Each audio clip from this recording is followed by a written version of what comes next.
Welcome to competitive cracker. എല്ലാവർക്കും സ്വാഗതം.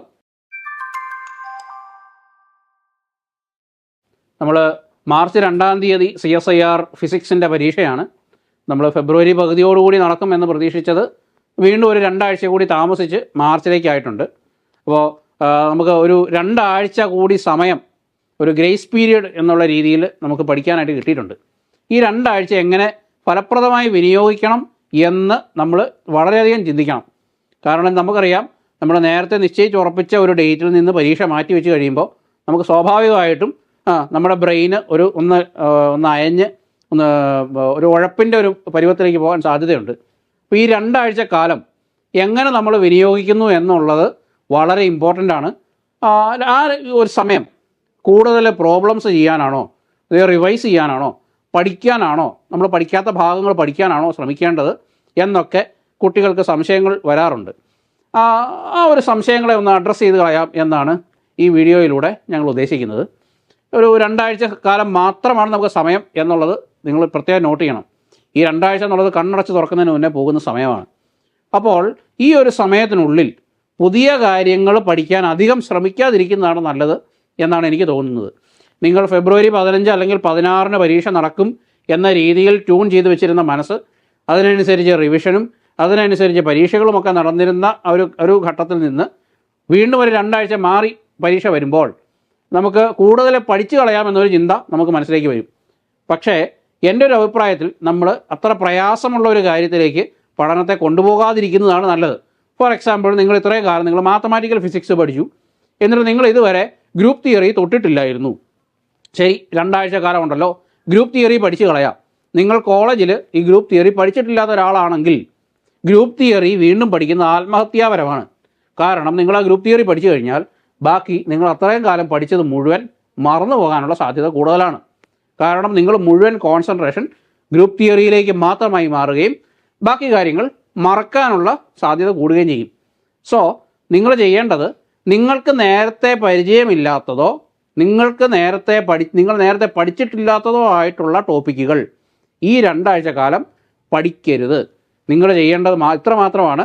നിങ്ങൾ റിവിഷന് കൂടുതൽ സമയം കൊടുക്കുക. ഇത്രയും കാലം നിങ്ങൾ പഠിച്ച കാര്യങ്ങൾ വീണ്ടും ഹൃദയസ്ഥമാക്കുക. നിങ്ങൾ കൂടുതൽ പ്രോബ്ലംസ്, പഠിച്ച ഭാഗത്തു നിന്നുള്ള കൂടുതൽ പ്രോബ്ലംസ് വർക്കൗട്ട് ചെയ്യുക. പിന്നെ ഇപ്പോൾ നിങ്ങൾ എവിടെയോ മിസ് ഔട്ട് ആയിട്ടുള്ള കുഞ്ഞു കുഞ്ഞു ഭാഗങ്ങളൊക്കെ ഉണ്ടാവുമല്ലോ. ഇപ്പോൾ ഫോർ എക്സാമ്പിൾ ക്വാണ്ടം മെക്കാനിക്സിൽ സീമൻ എഫക്റ്റ് നിങ്ങൾ പഠിച്ചിട്ടില്ലായിരുന്നു. അതുപോലെ സോളിഡ് സ്റ്റേറ്റ് ഫിസിക്സിൽ നിങ്ങൾ ഹോൾ എഫക്റ്റ് നിങ്ങൾ പഠിച്ചിട്ടില്ലായിരുന്നു. ക്ലാസിക്കൽ മെക്കാനിക്സിൽ ഹാമിൽട്ടൺ ജക്കോബി തിയറി നിങ്ങൾ പഠിച്ചിട്ടില്ലായിരുന്നു. റിലേറ്റിവിറ്റിയിൽ ചെറിയൊരു ഭാഗം നിങ്ങൾ പഠിച്ചിട്ടില്ലായിരുന്നു. അല്ലെങ്കിൽ നിങ്ങൾ മറ്റേ time evolution of wave function നിങ്ങൾ പഠിച്ചിട്ടില്ലായിരുന്നു. അങ്ങനത്തെ കുഞ്ഞു കുഞ്ഞു ഭാഗങ്ങൾ മാത്രം നിങ്ങൾ ഒന്ന് ഫിൽ ഔട്ട് ചെയ്യാനായിട്ട് ഈ സമയം ഉപയോഗിക്കുക. അതും 2 ആഴ്ച മുഴുവൻ ഇതിനു വേണ്ടി മാത്രം ഉപയോഗിക്കരുത്. ഒരാഴ്ചക്കാലം മാത്രം അതിനുവേണ്ടി ഡെഡിക്കേറ്റ് ചെയ്തിട്ട് ഇനി അവസാനത്തെ 1 വീക്ക് നിങ്ങൾ കംപ്ലീറ്റ് റിവിഷൻ എക്സാമുകളും അറ്റൻഡ് ചെയ്യാനായിട്ട് ശ്രദ്ധിക്കുക. ആ ഒരു രീതിയിൽ വേണം ഈ 2 ആഴ്ച കാലം നിങ്ങൾ പ്ലാൻ ചെയ്യാനായിട്ട്. ഈ 2 ആഴ്ച കാലം നിങ്ങൾ നേരത്തെ പഠിച്ചു കഴിഞ്ഞു എന്നൊരു ഫീല് നിങ്ങൾക്ക് വരരുത്. അങ്ങനെ ഒരു ഫീല് വന്നാൽ നിങ്ങൾ പരീക്ഷയ്ക്ക് പരാജയപ്പെടും എന്നുള്ള കാര്യത്തിൽ യാതൊരു സംശയവും വേണ്ട. ഞാൻ പഠിച്ചു കഴിഞ്ഞല്ലോ, ഇനിയൊന്നും പഠിക്കാനില്ലല്ലോ, അങ്ങനെ ഒരു ചിന്ത വരരുത്. പക്ഷേ ഇനി പഠിക്കാനുണ്ടല്ലോ എന്ന അമിത സ്ട്രെസ്സും നിങ്ങളുണ്ടാവാൻ പാടില്ല. ആ ഒരു രീതിയിൽ നിങ്ങൾ ഈ 2 ആഴ്ച കാലം ഒന്ന് ട്യൂൺ ചെയ്ത് നോക്കിയേ. നിങ്ങൾക്ക് വളരെ എഫക്റ്റീവായിട്ട് ആ ഒരു 14 ദിവസം അല്ലെങ്കിൽ 15 ദിവസം നിങ്ങൾക്ക് ഉപയോഗിക്കാനായിട്ട് പറ്റും. സോ ഈ 2 ആഴ്ച നമുക്ക് നമ്മുടെ കേരളത്തിലെ കാലാവസ്ഥ വെച്ചിട്ട് ഇപ്പോൾ ചൂട് കൂടി വരികയാണ്. കാലാവസ്ഥ മാറുന്ന ഒരു സമയമാണ്. തണുപ്പ് കാലത്ത് നിന്ന് ചൂട് കാലത്തിലേക്ക് മാറുകയാണ്. ശരീരത്തിന് ക്ഷീണമൊക്കെ ഉണ്ടാവും. നന്നായിട്ട് വെള്ളം കുടിച്ച് ഡീഹൈഡ്രേറ്റ് ആവാതെ പ്രത്യേകം നോക്കണം. ബ്രെയിനിൽ ആവശ്യമായ വെള്ളം കിട്ടുന്നുണ്ട് നിങ്ങൾ തന്നെ ഉറപ്പ് വരുത്തണം. പിന്നെ നല്ലപോലെ പഠിക്കണം. രാവിലെ സമയങ്ങളാണ് ഇപ്പോൾ പഠിക്കാൻ ഏറ്റവും നല്ലത്. പുലർച്ചെ നേരത്തെ എഴുന്നേക്കാൻ പറ്റുമെന്നുണ്ടെങ്കിൽ നേരത്തെ എഴുന്നേക്കുക. പെട്ടെന്നൊരു റുട്ടീൻ ചേഞ്ചൊന്നും നിങ്ങൾ വരുത്തണ്ട. നിങ്ങളിപ്പോൾ നേരത്തെ പഠിച്ചുകൊണ്ടിരുന്ന പോലെ തന്നെ പഠിച്ചു. പക്ഷേ ചൂട് കൂടുന്ന സമയം കുറച്ച് റെസ്റ്റ് എടുത്ത് ഒന്ന് പകർന്ന് റിലാക്സ് ചെയ്ത് കൂടുതൽ ഹൈഡ്രേറ്റഡായി നന്നായിട്ടിരുന്ന് പഠിക്കുക. കൂടുതൽ പ്രോബ്ലംസ് വർക്കൗട്ട് ചെയ്യുക.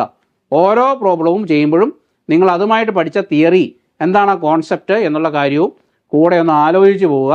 മറക്കുന്ന കാര്യങ്ങൾ വീണ്ടും ഒന്ന് എഴുതി പഠിക്കുക, വീണ്ടും ഒന്ന് മറിച്ച് നോക്കുക. ഇത്രയും കാലം ചെയ്ത പ്രോബ്ലംസ് ജസ്റ്റ് ഒന്ന് മറിച്ച് നോക്കുക.